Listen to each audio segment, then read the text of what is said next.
All of our players are ready for the battle with the foreigners who are coming from Uganda, Tanzania, Burundi and Rwanda. It will be a very challenging tournament, and it will really help local players to up their games. Our players are very prepared because even just last month they were in Germany playing in the World Rapid Chess Championship, and which they performed very well.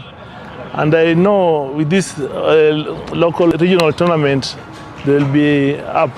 Our players, they are really gearing for the prestigious trophy and even the cash prize. And we know very well they will take it.